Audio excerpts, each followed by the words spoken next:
Welcome to March Shoes by Stacy Hoffman. We're going for a faux snakeskin effect, and you can use it for shoes or a multitude of other miniature products. We're using masking tape stretched out on a plastic bottle. This will be the base for our snakeskin. For a patent leather effect, you're going to want to use nail polish. I took my main color, I did a stripe down the middle.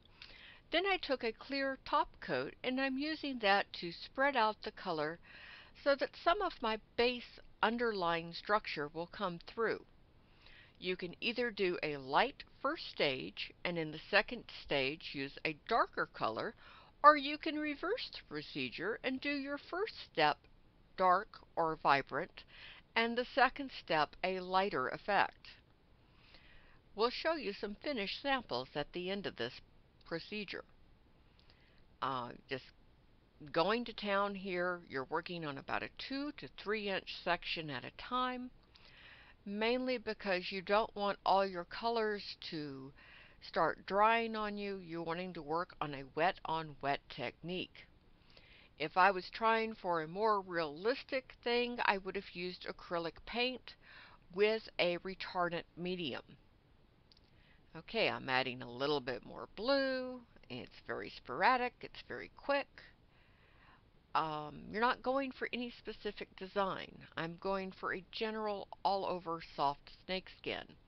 Now I'm taking gold metallic powder, this is by Fimo, and I'm just going to dust it across the surface. I could have used Pearl X pigment powders. Basically, I just wanted a bit of flash, a little bit of dazzle. It looks very stark at the moment, but by the time it's blended in, you're going to have just a hint of gold. I'm using my finger and I'm going to pounce the gold metallic powder. Now I'm using an accent color. I'm just randomly applying it. I'm going to pounce it into the wet surface. And I'm going to look and decide whether I need to go back and add a little bit more of my original base color. I want the base to be a little bit more strong, so I'm adding a few dots, going to pounce it in, and when I like the overall effect, I'm going to set it aside to dry overnight. Now I'm going to go to step 2. I call this the overglazing step. You're wanting to work in very short strips, no longer than 2 inches, because this really only works if you're pressing the netting into wet paint. Quickly before it dries, I'm going to stretch cotton netting across the wet paint and tap it gently into the surface. Rip the netting off in a fast motion to reveal the snake pattern. These are samples of the finished piece. You could have also gone for a brighter effect, and the brighter effect as a base. You then go over the top overglaze in the second stage with a much lighter color. In this instance, I'm using a very pale ivory, and I'm trying to be fast because I want it to be very wet before I press my cotton netting into it. Okay, here we go. Take my cotton netting and press the cotton netting firmly into place and then stretch it back off. I have no idea why it's doing this. Hopefully I can go back and check the video at a later time. Okay, these are some finished samples.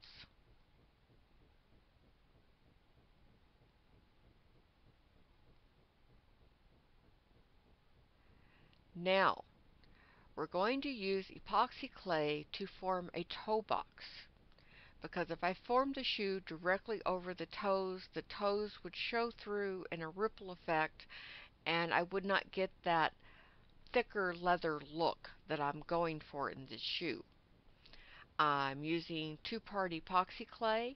I could have used any air dry clay or chemically cure clay that does not shrink upon curing. I'm just rubbing it into place, When I get the look I want, I'm going to set it aside and let it cure completely before going to the next step. If you don't like something when you go back to make the shoe, remember epoxy clay takes to sanding beautifully. Now, I need to make the heels. The heels are made separately from the rest of the shoe, so they need to be able to come off. So I coated the bottom of the heel with Vaseline before I started to form the clay into a heel shape. You start with a cone, you press it into place, you use your fingers to taper and pinch and get the sort of heel that you're looking for. I'm going for a modified block heel. It has a slight taper, but it's not extreme. I want a thick, chunky, substantial clog-like shoe appearance. So, to further refine it, you can use any tool to roll the clay down. This is the leftover handle from a micro applicator that I used to apply paint, and then paint dried and killed the end. I just stripped the end off, and now I get to use the handle to apply glue, sculpt, whatever. You just want to keep working on this until you get it the way you want it. The excess clay that goes onto the foot, you can take a scalpel blade and cut that away, so you end up with just the heel part of the shoe. Take your time. This is one of the more important steps. It helps to work on both feet at the same time so that your heels match. And after you get it exactly the way you want it, you will set it aside to do a partial cure, which takes about 2 hours. After that time, you will have enough firmness to the clay that you can gently wiggle it off so it pops off the foot. And you set it aside at that time, you let it cure overnight, and then the next day you'll take your fake snakeskin and cover the heel. So this is just showing me refining it, and now after it's set up, I'm just going to gently wiggle it and remove the heel. Now, you will need an inner sole for your shoe. This will give your shoe more rigidity and it will look more like the real thing. I just traced the foot onto a note card, and there are no real patterns to this. This is a pattern that is cut and draped on the shoe, which means you can do it for any foot you have. Remember though, these shoes are not designed to come off, so it's a permanent addition to your doll. So think about that before you commit to it. And now I'm going to use masking tape to cover the insole. I could have used leather, I could have used fabric. I just wanted something to give a finished, rounder edge. And I'm just going to cut around it, leaving a very small margin. And then I will clip the material to the cardboard and fold and glue in place.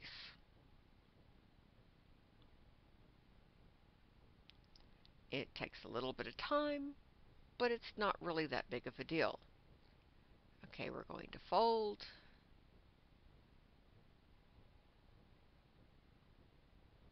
If you've lost some of the tackiness, some brands of masking tape work better than others. You can always go back and add a little bit of glue and then confirm your pressing by going back and firmly clamping down with a pair of smooth-jawed needle nose pliers. I do this because it allows me to put quite a bit of pressure, and it's that pressure that will create a good bond. And after we have this the way we want it, we're going to glue it to the bottom of each foot. When you glue it to the bottom of each foot, the finished edge, which is what's going to be glued down to the inside of the foot. The back part, the unfinished part, will be completely covered by the rest of the shoe. So that's the part that's going to be on top when you're looking at it from the bottom. Just a little bit of glue, no big deal. Press the inner sole in place. You'll want to hold it in place with your fingers for about 5 to 10 minutes until you have a reasonably good bond. I'm using Aleene's tacky glue for this video. Okay, I want to do one side of the shoe. I'm just going to cut out a rectangle. I'm going to fold over the long side. This will be the top part of my shoe. This is the only finished edge that I will have on this section of the shoe. So it's the only one I have to worry about. I'm going to use my pliers and I'm going to press this down so I get a nice tight bond, and then I will hold up my rectangle to the foot and measure. Each side stretches from not quite center back to about 3/4 of a way down the side of the foot, and you're going to do this on each side. If you looked at the finished picture of the shoe at the start of the video, you could tell that the construction was 4 parts. Side 1, side 2, a cover piece for the heel, and then a separate section that goes across the front of the foot. Anywhere where you're going to have to fold it under around a curve, you want to cut out notches so that you don't have too much fabric to fold under. Fold and go. Add glue as necessary to get good adherence. But that temporary tackiness allows you to fit the side of the shoe to the foot before you commit to the glue. That's the whole point of doing the tape as your base. It basically allows you to do a temporary hold and fit before gluing. If you want an even tighter bond, you can allow that to dry and then go back with a wood burning tool and make the glue act as a hot glue. Just be careful, that wood burning tool could mess up your paint, so you want to be careful what you're doing there. Now, I've got both sides done, and now I'm going to go back and add just the heel piece. The heel piece is a tapered wedge that has been squared off top and bottom. I'm going to fold over the narrower top because that's going to be my finished edge. Because this also covers the sides, I will also need to fold down and glue the sides, because this too will be a finished edge on the shoe. Again, just using my pliers to make sure I get a good bond, gluing as necessary, and then when I'm happy with it, I will glue it in place directly onto the foot. You just want to be sure that you hold it in place for about 5 minutes, tightly between your thumb and forefinger.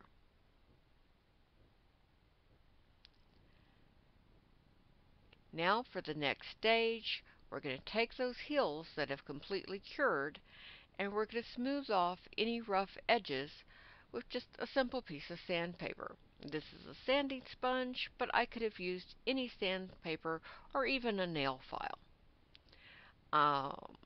It had a little bit of a ridge because of the curvature of the heel when I was forming it.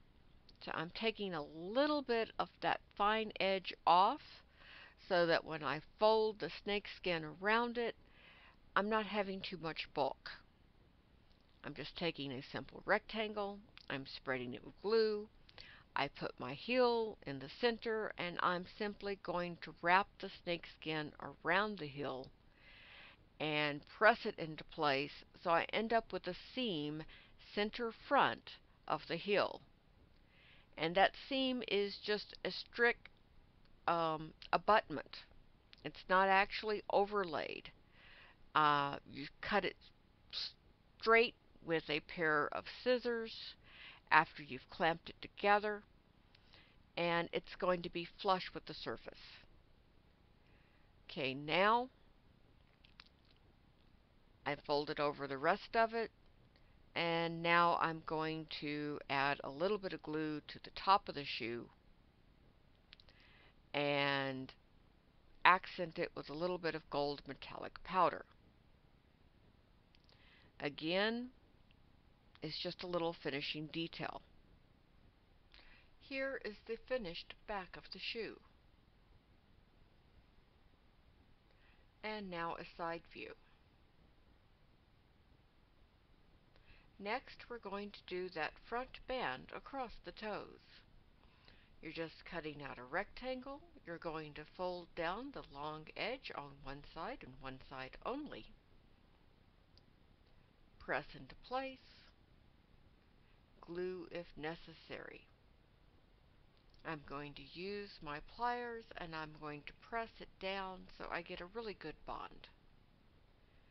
And now we're going to finger press a crease in our long rectangle.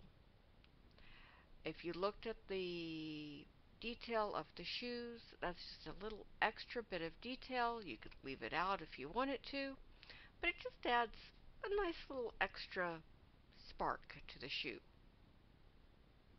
Okay, and you're just going to work the snakeskin back and forth.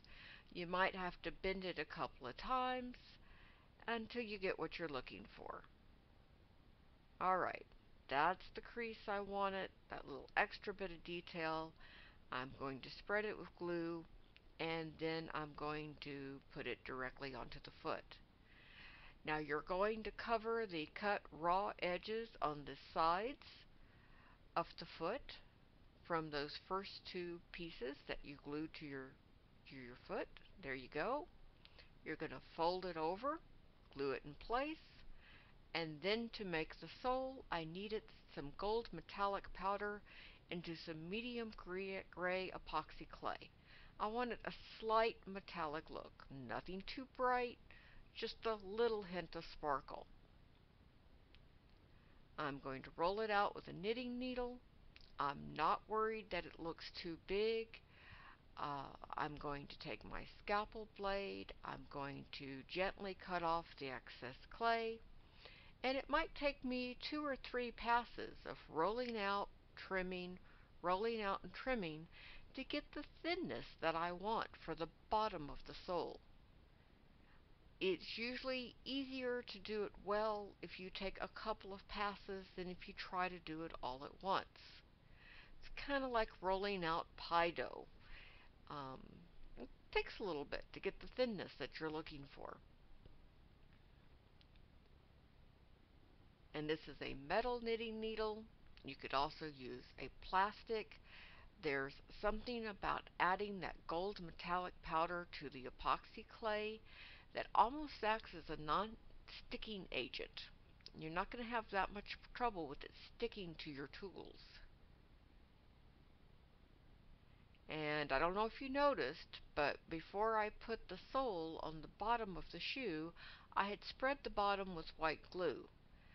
That's basically just as an extra assurance. The epoxy clay should stick by itself, but I'm a little paranoid. I want to be sure it doesn't come loose years from now. Okay, I'm using my fingernail to help push everything into place. You want to be sure that you cut off the clay at the back of the heel because you're going to be pressing that covered heel in place. Add a little bit of glue, press it in place. You don't want to wait until your epoxy clay has dried because you might have a little bit of oozing out from the sides that you're going to be able to clean up with the scalpel as long as you're doing it before your clay has cured. Now, for the nail decoration, you want to round it on your knitting needle so you get a slight dome finish. Take some of your epoxy clay mixed with the powder, do a round semicircle, kind of roll it into place with your knitting needle, add a little bit of glue around the edges of the shape, and then press that nail decoration straight down. And your epoxy clay is going to do slightly raised, and you're going to use your knitting needle to smooth it out. And there you go. Your shoes are finished. I hope you had fun, and I'll see you next month.